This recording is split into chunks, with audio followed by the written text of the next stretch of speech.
DeleteLawz begs for attention after doxing. In his first live since accidentally doxing himself on his previous released video to his new First Amendment Auditor channel, Chille DeCastro marched between a Bank of America building and a Citibank building attempting to provoke guards into contact with him as part of a First Amendment audit Wednesday afternoon.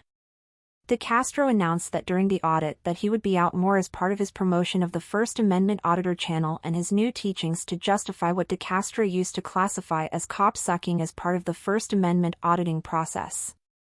In recent days, DeCastro has claimed that the only reason he was incarcerated earlier in the year was that Justice of the Peace Zimmerman looked at his behavior during his March 2023 arrest in Las Vegas and his behavior in the courtroom and judged him on that, rather than what he was charged with. DeCastro has promoted the idea of being nice to police officers on First Amendment audits and not to engage negatively with them as a way to win at trial should an auditor be arrested. The theory being that the judge would see that the auditor was not aggressive and complied with everything the officers asked on scene, and it would serve as a get-out-of-jail card. To many the theory sounds good, but the practice is anything but entertaining. DeCastro walking up and down the street, recording on his phone while remaining on the sidewalk.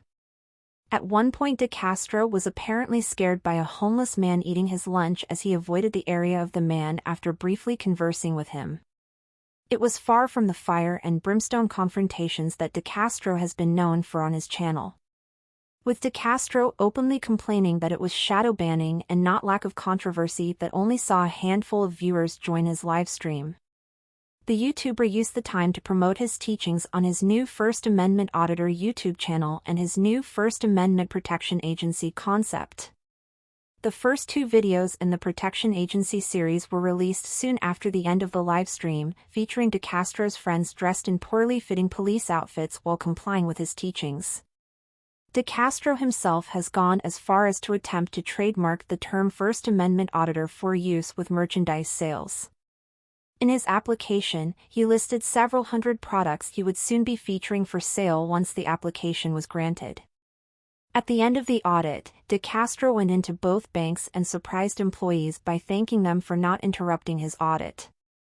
Representatives of both banks stared blankly and apparently had no idea of what he was talking about after receiving his handshake and thanks.